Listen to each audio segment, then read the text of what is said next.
Welcome to Attican Plays Railway Empire. All right, hi, this is Attican, and welcome to part 3 of our Crossing the Andes Outside Capital playthrough. Now, we're playing as the lady, and we're using this as an opportunity to show a kind of a customized strategy taking advantage of the lady's particular advantages, which are, of course, passenger and mail revenue and express line revenue. So we have started out, we only had access to 8 cities at the beginning, so we connected 7 of them up into a big long passenger line and ran passenger and mail lines everywhere, which for me, if you're familiar with my videos, that's a very different way for me to play, but it takes advantage of the lady's strengths. So we had a bunch of passenger and mail lines running, and we did run trains on them. We kept true to our premise. We double tracked and we ran trains and made good money. And as you can see, our money we're well past that point where money even matters anymore. We are raking in the cash now, and now it's just a matter of hitting our objectives. So in the first one, we set up the big passenger mail lines. In part 2, we did some city growth because we needed to set up connections to some attractions. And we set up a 5-city cluster out of 5 of our original cities. And we continued to expand as the requirements told us to. And so we kept making passenger mail lines to expand our footprint, but we also did some city growth and set up 2 regional warehouses and connected 5 cities to those so that they could grow. Now, one other thing we could have done there very easily is take advantage of, and we end up doing it here, you're going to see it. We have our opponents have been growing their cities. So we're going to take advantage of that and connect in here. We're connecting into this city called Cusco, and it's actually been grown over 60,000 by our opponents. So we're going to connect into that and do our usual passenger mail line, but then in a little bit we'll take advantage of that to hit a target which we have, the one that prompted us to do the city growth, which was to have connections to 5 cities that had attractions in them. Now, to have an attraction, you have to have at least a population of 60,000 in the city. That's why we had to do the city growth. But again, we're going to take advantage of that and connect up to a couple of cities here for our opponents, which are going to grab us 2 of our needed attraction connections. So, now, having said all that, here we are back in part 3, and what we're going to do here, another thing, you can see we're looking at the research. Another part of the strategy we're using for Beatrix, for the lady, is to really try to focus on getting the fastest engine possible at that time in the game, at that point in the game. In other words, we want to have express lines. To have express lines, you have to have the fastest train. So our research has been, while we've still researched other things, our primary focus in research has been to get those fast engines so that we can maintain express lines and get the bonuses out of that. And eventually we have a goal to have 20 express lines running at the same time. That's a lot of express lines. And of course we have to have the fastest train at that point. But because of her bonus, we want express lines whenever we can get them because she's going to get more revenue for those. So here we are. The next thing we had to do in terms of our task list is to connect Lima. We had 3 cities in there. Now, when we made that connection to Lima with that big, expensive line there, the kind of line you would never build. You would never build $1 million line early in the game because you don't have any money. But now that money's not a problem, we can build some tunnels and build some bridges and build that expensive line through that horribly tough terrain there. And now we've got Lima connected up and Cusco, and they both go back to Santa Cruz, another city that we had to connect in this. We had to connect Lima, Santa Cruz, and Concepcion. So, pardon me. So now we've got our connections made, and we're continuing to run our passenger lines. And now we're going to go in and put in some, once we get this done, we'll deal with those attractions and make sure that we have at least 5 cities with attractions in them, because the attractions cause more passenger traffic, which is great for this kind of an approach. Now, the other side of that is, of course, you can't just throw those things in there without doing city growth. So when you look at the way they've done the characters now, with the strengths and the weaknesses, you could do city growth better with a freight person like Don Lorenzo, but you can do passengers better with a passenger character like the lady, but you don't get both. And so they've done a nice job changing these characters up a little bit. Now, I do want to make a few comments about that, though. I think some of you believe that the characters are more important than they are. I think that any of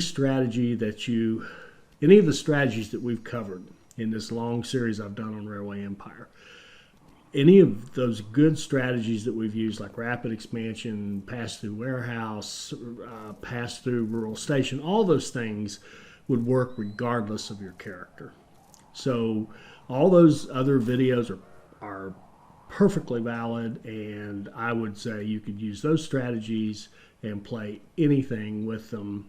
And as long as you remember that the whole idea of our strategy, our methodology, is to have something that works, but is also flexible enough to change to meet the changing requirements of the scenario that you're playing. So anytime whatever method you use, you have to be able to adapt it to the circumstances you're finding as you try to meet objectives in this game. And that's one of the many reasons I love this game, is that you can't just blindly just go do a same build order every time and you're done. You need to have those fundamentals of how to play so that you have a base to work from, but you also need to be able to adapt it to every single one you do. And that's what's great. So here we see we're putting in the attraction in Cusco. So there we go.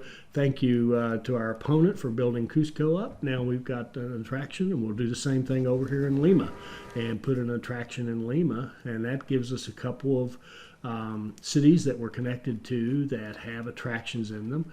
Lovely. Okay, so let's see. So I wanted to make that general comment about the characters. I think they've done a great job changing them up. They are quite different, and we need to adapt our strategies to meet the characters, to really take advantage of them. But again, I want to reiterate, you could use those strategies for anybody. For example, I could take the lady and do a city building kind of an activity. Like here I am right here. We're building cities here, and we're using the lady to do that. Now, quick comment on what I just did right there. Not getting enough corn fast enough to grow all these cities. So I went in and bumped up the production of that corn, which I own, so that Buenos Aires can get corn. They all can get corn fast enough so that they can all grow. Here's a city that grew based on our little 5-city cluster, Montevideo. So we put an attraction in there. Here's Rosario, which has also grown based on our little 5-city cluster. So there we go. There's another attraction. And that actually finished it off. That gave us 5, and I'm not exactly sure how we got 5. I'm only counting 4, so there's another one out there somewhere. So we've got our 5. Now we're down to, all we have to do now is have 20 express trains running. Not as easy as it sounds, but it can be done. And by all our competitors, which of course that's easy. So let's talk about what just happened there. Let's talk about that new hiring functionality. This is another thing that came into DLC. You can now hit a button up there when you're looking at your hiring staff and automatically hire all the trained personnel that are available for hire, and they will automatically be assigned to trains. Now, one of the things that happens, I noticed, and I really didn't pick it up when I was first playing this, but I had kind of thought about it later. I ended up getting some situations where I had arguments on my trains. In other words, I had mismatches of employees, characteristics, and they would fuss at each other and stop my trains. And this happened 2 or 3 times, and I think it was directly because of this. If you do this mass hiring, it just puts those staff, those trained personnel. And when they say trained personnel, they're talking about the ones that actually work on the trains, which would be your engineers, stokers, conductors, and security guards. But they've given us this automatic functionality because I imagine people have griped about how tedious it is to go through and hire 20 people. And probably where it would really help you if you bought out an opponent and you inherited all their staff, you could just hit that button and automatically have them all staffed out somewhere, and you wouldn't have to go through that what I call the dance of the employees. So it works. It'll put them out there and hire them for you, but you may have to go back and tweak the assignments because, again, you'll get these mismatches in personality and you'll get fusses and it'll mess up your trains, and you're also not getting the full advantage of taking, having those good characteristics matched up so that you get extra bonuses from the trains. What you really love to see is one where a couple of the people really like each other and therefore they work even better. That's what you're really after.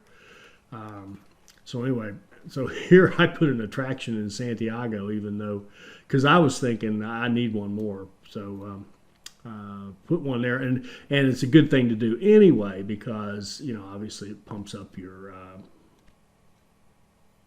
passenger traffic.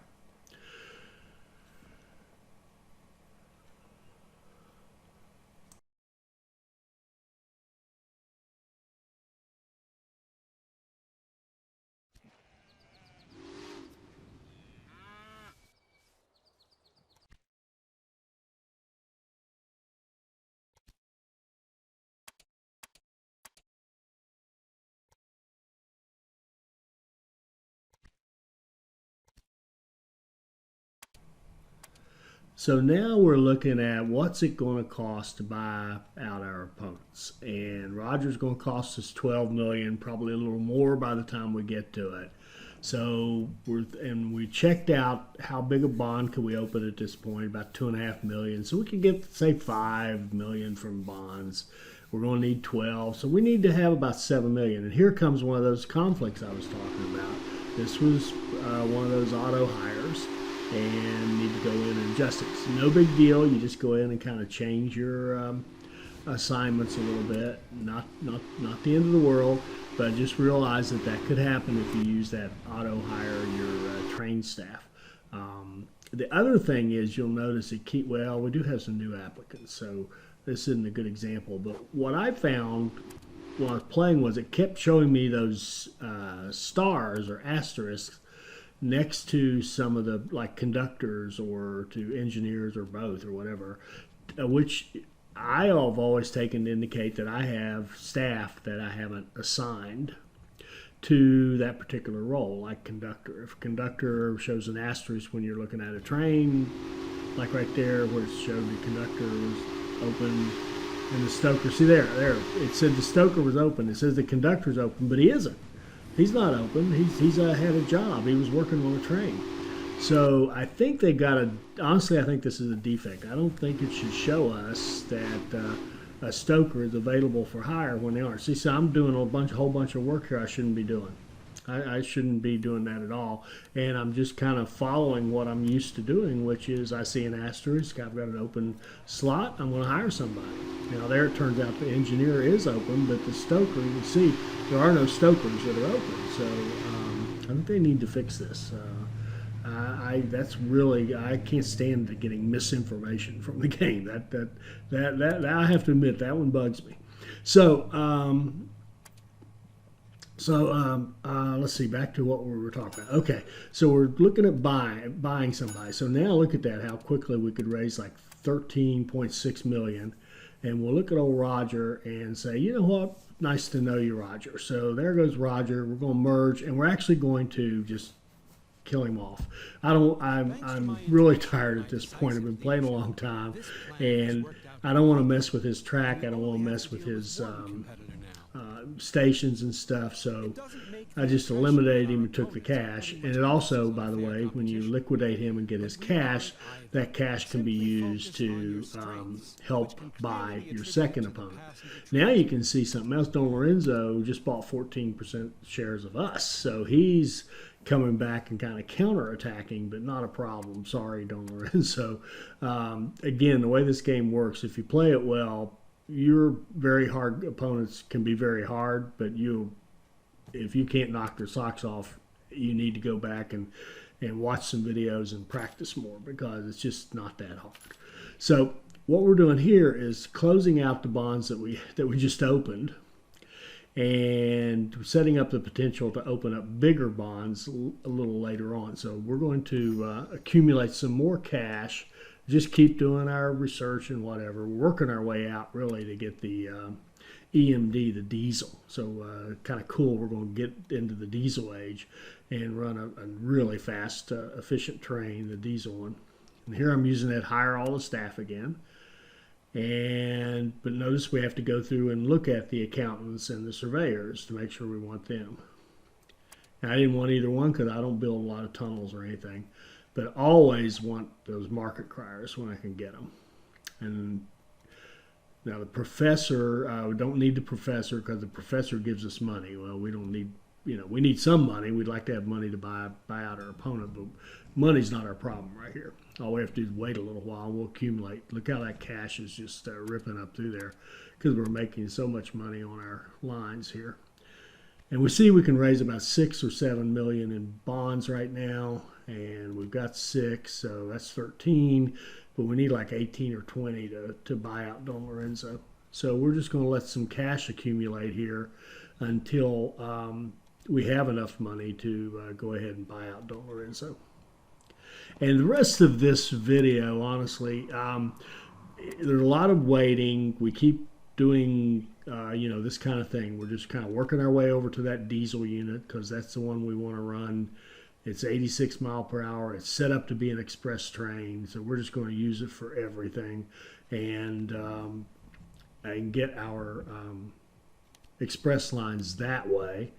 And then, of course, buying Don Lorenzo is just a function of having enough cash. And so just accumulating some cash here now, which is, not normal for me. Normally, I'm going as hard as I can go. But here we go. Now we can open some bonds. And we've got, that gives us $14.6 million. If we look at Don Lorenzo, it's going to cost us a lot. So we're just going to go ahead and buy a big chunk of him. You don't necessarily have to do that. I mean, it's probably best to just wait and I've said this multiple times before. It's best to just wait and buy 100% of him the way we did with Roger. But I get impatient. At this point, I've been playing this a long time, this particular playthrough, so I'm getting tired. So now we see we only need like $4.5 million to buy the rest of him. That will not take long to accumulate. See, he's trying to buy us. He just bought 2%. Well, we bought 70-some percent. He bought 2%. He cannot keep up with us. There's no way. So we'll just wait until we accumulate more money and buy him out. There we go. I'm getting impatient again. Bought some more. So now we're over 90%, and we just need to buy that last 9%, and that's just at this point in the game, a couple $1 million is nothing. Now, early in the game, a couple $1 million is everything, but later on, when you have a nice cash machine going, you have a real footprint, then you can really do it. Now, here we go. Here's another one of those conflicts, and I'm going to assume that's from the auto hire.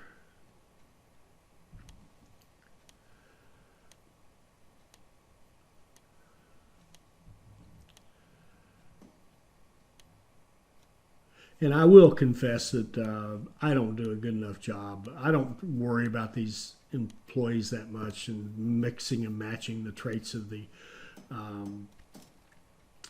staff. If you notice, I play in fast forward almost all the time. So if I wanted to slow down and look at each train and get the take my most valuable train and get my best possible combination of 4 people on that train. That would be the way to play. And those of you who are better players than me, that's what you probably do. So good for you. But I don't have the patience to do that. So there we go. Now we've bought out Don Lorenzo. We've liquidated him and just get him off the map. Get him out of the way. And the other reason I wanted to liquidate, well, it didn't really matter. But here's the other thing about that. Now that we bought both of our opponents, it'll be easier to get express trains because we're not competing. We don't have to worry about the fact that they may have researched out and maybe they're running diesel and we're not, for example. They may have a faster train than us and we can't get our express. Well, we're the only train now, so we've got the fastest train. So we're going to keep working our way out to get that fastest possible train and just keep going. And the one thing I did do here is sort of departure from my standard play was just to set up lines that could get more express lines. I started running like single track lines between the cities I hadn't connected and running one train on them, one passenger and mail train on them, so that we could get those express lines as quickly as possible. So that's the one kind of departure I'll make here in a minute to the kind of normal play, if you will. But the rest of the video now is just waiting on those 20 express trains, and it's a little boring, so forgive me. I try not to do this too much because some of you want to see every single thing we do in this. But in fact, right there is a good example. I kind of had my head. I was tired. I'll just say that. That right there, after you buy somebody out, you get all his staff that you could use. That would have been the perfect time to hit that button and hire everybody. I just didn't think of it. I'm getting tired. I am getting tired at this point. So let's fast forward this to the end, because I'm literally all I'm doing now is I'm adding maintenance to these buildings so that we don't have slowdowns because of breakdowns. So we are going to start putting maintenance on our buildings. You'll notice we're way into the game. We've done all the requirements except one, and we're just now putting maintenance on the buildings. I know some people keep asking me, I've had people say, you can put maintenance on your buildings. You can put maintenance on your buildings. Why aren't you putting maintenance on your buildings? Well, I don't, because they get in the way. They slow you down. They actually make you less efficient. They kill you for an entire quarter, because during that time, all the trains that haven't had maintenance are going to slow down and get maintenance. So here we go. We're going to get a little slowdown here for about a quarter in our economy because of all the trains are going to go in and be maintained that haven't been maintained prior. But no matter, at this point I'm going to put it in so I don't have the breakdowns. Give me the greatest possible opportunity to get express trains. Could have done this a little earlier because I was starting to make money, but maintenance is not as important as it should be. I've said this before. I wish you paid a greater penalty for not having it. But anyway, so let's see. Back to what we're doing. Okay, so we're waiting on these things. So we're going to build some little lines to some cities, single track lines to run some express lines. We're going to work out there and get that EMD. When we're just going to keep putting in maintenance wherever we can, whenever we think of it, frankly, and go from there. And again, why didn't I hit that button? I'm just not used to it. That's new functionality for me. But I could have hit that button and saved all this work right here. Anyway, let's fast forward to the end and see how we did.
All right, so we're getting close at this point. We've got like 14 express trains right now.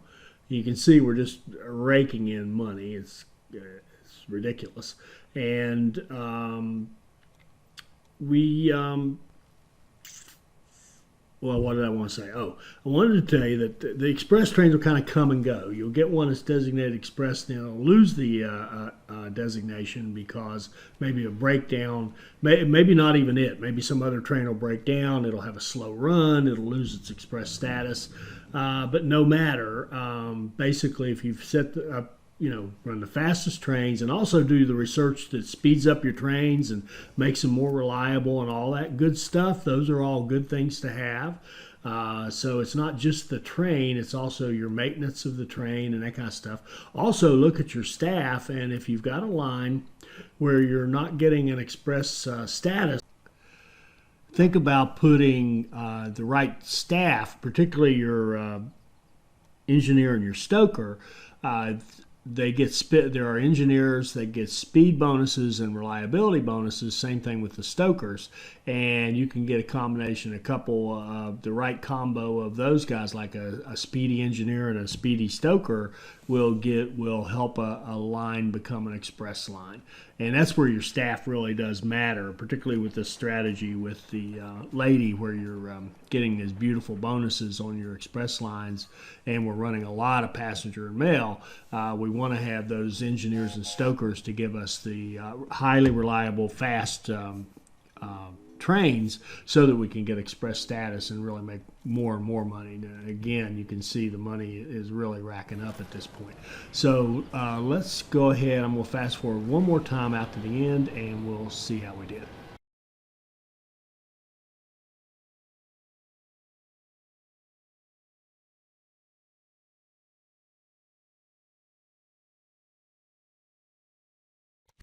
The people are paying exclusive prices for exclusive express lines.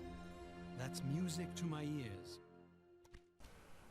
So here we are at the end. We got our president. We did pretty well. We got 18.8 out of 20 on our timing. And I would guess that that's almost totally due to the very start, that very first task, which is very challenging to connect those cities so quickly with so little starting capital. And there is a way, we could have kludged and done that by just running single lines and getting them all connected and then building out later. And maybe, if I'd go back and play this one again, that's what I would do probably to get my score up. But very happy with the overall result. And there you see a strategy for how to leverage the strengths of the lady, the passenger and mail, do a very passenger and mail centric build, and really expand, make a bigger and bigger footprint, more and more cities, with more, do your research to get fastest trains you can get, to upgrade your trains and get all the passenger and mail revenue upgrades you can get, and just keep going that way and just keep getting bigger and bigger. But we also saw that you can absolutely do city building with the lady, even though she's handicapped by getting less freight revenue. No matter, you can still build cities if you need to. We also did kind of a neat little 5-city cluster there with 2 regional warehouses to supply goods. And overall, I was happy with how it turned out. Some things I could have done better. Definitely need to work on getting in the habit of hitting that hire all button when I, take over an opponent because of all the staff that you have to deal with. But overall, love the changes they've made. They just keep making this game better and better. Hats off to the developers. I do think they have a defect with the those asterisks that are showing that we can place staffed when none are available. But other than that, great job on this DLC. So hats off to our developer friends. And thank you guys for watching. Thank you again for all your continued support. And I look forward to doing the next one, which I will tell you is going to be totally different from this one. We will, in many, many ways, our accent, what we try to accomplish is going to be extremely different. I've had a little look ahead. So hope you enjoyed this one. I hope you enjoyed this. I hope it'll help you become a better player, and I hope you'll join us for our next Railway Empire video. Thank you.